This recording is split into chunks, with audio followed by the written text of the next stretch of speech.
"You can't arrest me, I'm a federal officer." But the cops didn't care. They shoved him face-first into the hood of a car while the crowd shouted, recording every second. It was a quiet Sunday afternoon when Marcus Reed, a well-decorated black federal marshal, stopped by a grocery store in full uniform. He had just come off duty, still wearing his badge, firearm, and department-issued vest. He was picking up some snacks for his kids when two white police officers approached him in the parking lot. Without even asking for ID, they surrounded him. "We got reports of a suspicious black man with a gun," one officer said, hand already on his holster. Marcus calmly raised his hands. "I'm a U.S. Marshal. You can check my ID." But instead of checking anything, they drew their weapons. On the ground. Now. People gathered. Phones came out. Marcus tried to explain, but one of them tackled him while the other screamed, "Stop resisting!" even though Marcus wasn't moving. Within seconds, a highly trained federal officer was handcuffed on the pavement, in full uniform. The entire parking lot had come to a halt. The sight of two white officers pinning a black man in uniform to the ground was beyond shocking. It was infuriating. "Stop. He's a cop. Look at his vest," yelled a middle-aged Latina woman holding groceries, her voice trembling. But the officers ignored every plea. They were too focused on control, too locked into their assumptions. A white teenager named Logan, maybe 16, was filming the entire ordeal on his phone. "This is messed up, man. He ain't even resisting." His video would later get over 5 million views. The man on the ground, Marcus Reed, remained calm. Even as pain shot through his wrists from the tight handcuffs, his training kicked in. "My badge, it's in my vest," he said steadily. "U.S. Marshal. Badge number 4483. Just check." But neither officer listened. One kept yelling, "Stay down," as if Marcus was a threat. The other had his knee near Marcus's back, despite seeing the official gear. Nearby, a young black man named Jamal stepped forward, phone in hand. "Yo, y'all about to ruin your careers. That man is government. You know how stupid this looks." He zoomed in on Marcus's vest, clearly showing a gold badge glinting under the sun. The store manager, Mr. Patel, nervously walked outside. He recognized Marcus as a regular customer and whispered, "Sir, can I call someone for you?" Marcus nodded and gave him a number, his supervisor at the Department of Justice. That one call would change everything. But at that moment, no one knew the storm that was about to descend on those two officers. They thought they had control.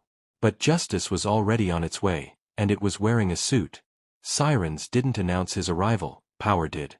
Just 20 minutes after the call was placed, a sleek black government SUV pulled up at the grocery store, parking diagonally across two spaces. The doors opened in perfect sync, and out stepped a tall black man in a navy blue suit, black sunglasses, and a chilling calm in his stride. Deputy Director Raymond Harris, a high-ranking official in the Department of Justice, scanned the scene like a man already 10 steps ahead.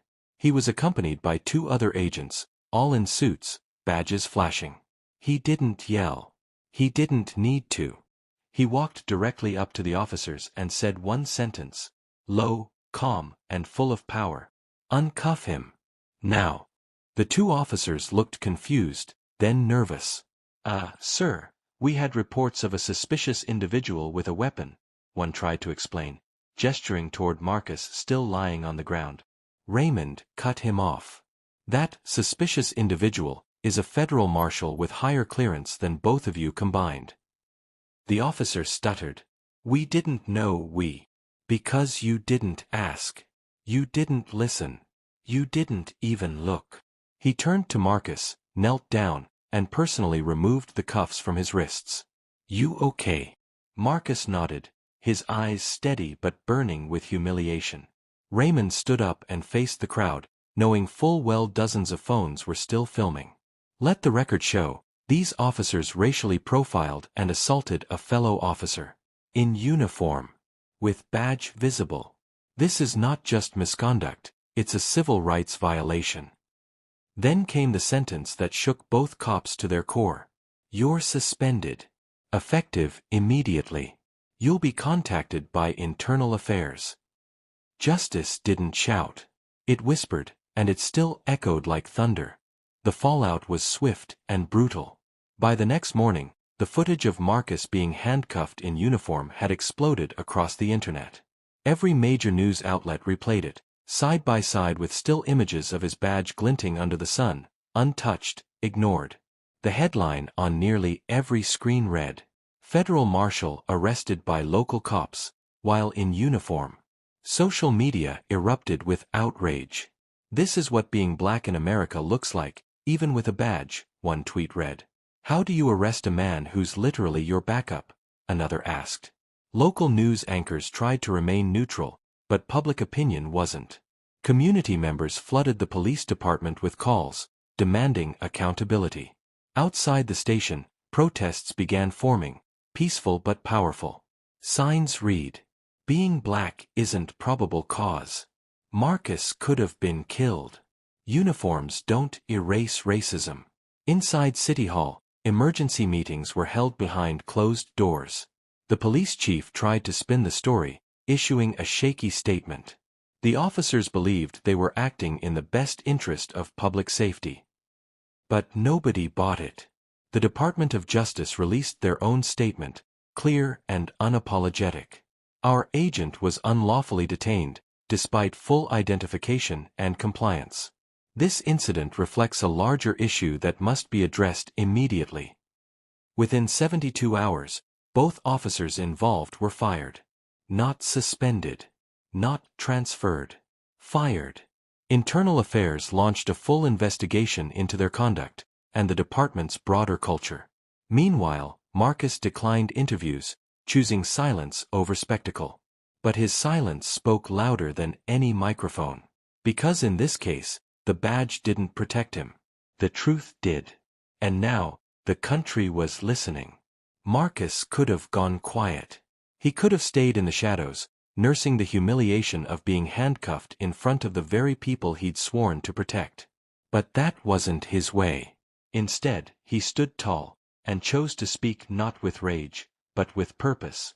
At a nationally televised press conference, Marcus stood beside Deputy Director Harris and addressed the nation.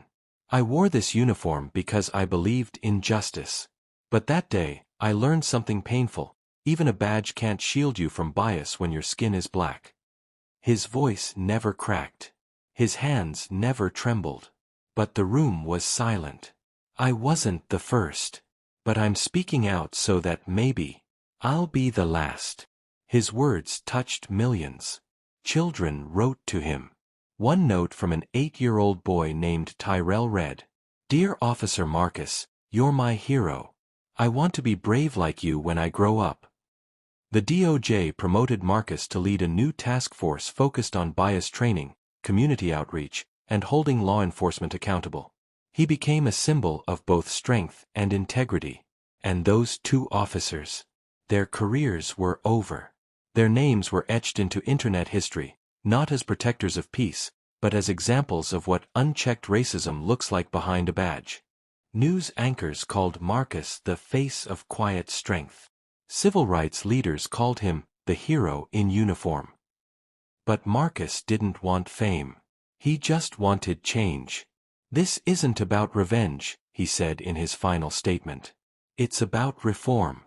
It's about making sure no little boy ever has to fear the people meant to protect him, even when he grows up and wears the badge himself." And with that, the nation applauded.